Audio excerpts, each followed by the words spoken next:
Hari ini kita akan mempelajari mengenai fluida statis. Nah, di fluida statis sendiri memiliki banyak submateri. Yang pertama kita akan pelajari yaitu mengenai tekanan hidrostatis. Tapi teman-teman, sebelum kita mempelajari lebih jauh tentang tekanan hidrostatis, terlebih dahulu kita mempelajari mengenai fluida itu sendiri. Jadi fluida adalah zat yang dapat mengalir dan memberikan sedikit hambatan terhadap perubahan bentuk ketika ditekan. Nah, contoh zat yang dapat mengalir itu apa aja sih yang disebut sebagai fluida? Tentu saja jawabannya zat cair dan zat gas. Nah, yang kedua kita akan pelajari tekanan. Kalau tadi sudah fluida, sekarang tekanan itu sendiri. Jadi tekanan adalah gaya yang bekerja tegak lurus pada suatu bidang dibagi dengan luas bidang itu. Nah, kalau dibuat persamaan, maka tekanan atau P yang dari singkatan pressure, P sama dengan F per A, di mana P adalah tekanan, satuannya Newton per meter persegi, atau disebut Pascal, atau kita juga biasa menulisnya dengan PA. Lalu F adalah gaya dengan satuan Newton, dan A adalah luas permukaan dengan satuan meter persegi. Nah, selanjutnya kita lihat contoh penerapan dari tekanan. Nah, tekanan tadi dengan persamaan P sama dengan F per A biasa kita jumpai pada pisau. Pisau dapur yang sering kita gunakan itu menggunakan prinsip tekanan. Nah, kalian apabila menggunakan pisau, kita biasa menggunakan di bagian yang lancipnya ya, yang tipisnya. Nah, kenapa kita memilih menggunakan bagian tipisnya? Karena kita memilih permukaan yang lebih kecil. Nah, kita lihat tadi persamaannya P sama dengan F per A, maka kalau A-nya atau luas permukaannya kecil, maka tekanannya besar. Maka kita bisa menggunakan pisau untuk memotong. Nah, selanjutnya juga untuk peristiwa ketika kita sedang berenang. Nah, semakin dalam kita berenang, maka tekanan yang tubuh kita alami akan semakin besar pula. Nah, tentu saja tidak hanya di dalam air. Ketika kita sedang berada di darat seperti ini, kita juga mengalami tekanan oleh udara. Nah, tekanan yang kita rasakan itu sebesar 100.000 Pascal atau 1 atmosfer. Tuh, gede banget ya teman-teman. Selanjutnya, kita beralih ke tekanan hidrostatis.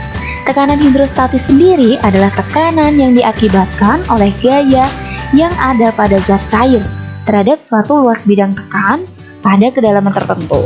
Nah, itu pengertiannya. Kalau persamaannya pH sama dengan Rho kali G kali H. Nah, tentu saja Rho atau massa jenis ini sudah kita dapatkan juga di materi sebelumnya dengan persamaan Rho sama dengan M per V. Nah, untuk tekanan hidrostatis persamaannya pH sama dengan Rho kali G kali H. Dengan keterangan pH tekanan hidrostatis dengan satuan Pascal atau PA, dan Rho-nya adalah massa jenis, G percepatan gravitasi, dan H adalah kedalaman. Nah, kita langsung saja ke contoh soal agar teman-teman bisa lebih memahaminya. Nah, di contoh soalnya ini kita ditanya berapakah tekanan hidrostatis yang dialami oleh ikan dalam air. Nah, kalau diketahui tinggi akuarium 30 cm dan ikan berada 20 cm dari permukaan air, maka tentu saja kita hanya menggunakan kedalaman ikan, yaitu senilai 20 cm. Tinggi akuarium kita abaikan. Kita tidak pedulikan karena di dalam persamaan pH sama dengan Rho kali G kali H, di mana hanya adalah kedalaman benda tersebut. Maka jawabannya pH sama dengan Rho kali G kali H, di mana Rho sama dengan 1000, G-nya 10 dan hanya 20 cm atau 0,2 meter. Jadi pH sama dengan 2000 Pascal atau 2000 PA.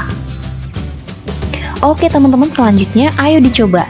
Ada sebuah kasus nih, sebuah kolam renang mempunyai kedalaman 5 meter dan dengan luas permukaan kolam 50 meter persegi. Jika tekanan udara di luar 10 pangkat 5 Pascal, percepatan gravitasinya 10 meter per sekon kuadrat, dan massa jenis air 1000 kg per meter kubik, berapakah tekanan total di dasar kolam? Oke, videonya di pause dulu dan dikerjakan selama 5 menit. Setelah itu teman-teman bisa coba buka di pembahasan soalnya. Nah, pembahasan soalnya seperti biasa kita tulis terlebih dahulu yang diketahui, yaitu kedalaman penyelam atau kedalaman orangnya yaitu 3 meter dari permukaan air. Jadi ingat ya teman-teman, selalu gunakan kedalaman itu dihitung dari permukaan airnya. Lalu luas permukaan A-nya 50 meter persegi. Nah, di dalam persamaan pH tidak ada luas permukaan, nah maka kita abaikan saja. Nah, selanjutnya yaitu tekanan luar atau P0 sebesar 10⁵ Pascal. Lalu percepatan gravitasi atau G-nya 10 meter per sekon kuadrat, dan massa jenis air atau Rho-nya 1000 kg per meter kubik.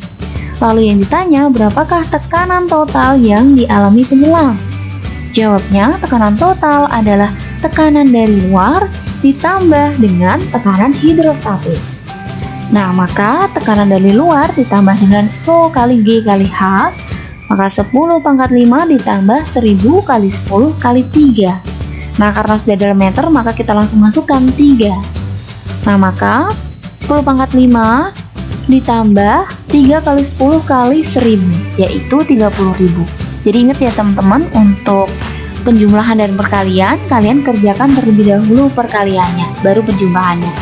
Nah, maka P total sama dengan 130.000 atau 1,3 kali 10⁵ Pascal. Nah, oke, segitu dulu teman-teman untuk materi tekanan hidrostatis. Terima kasih sudah menonton.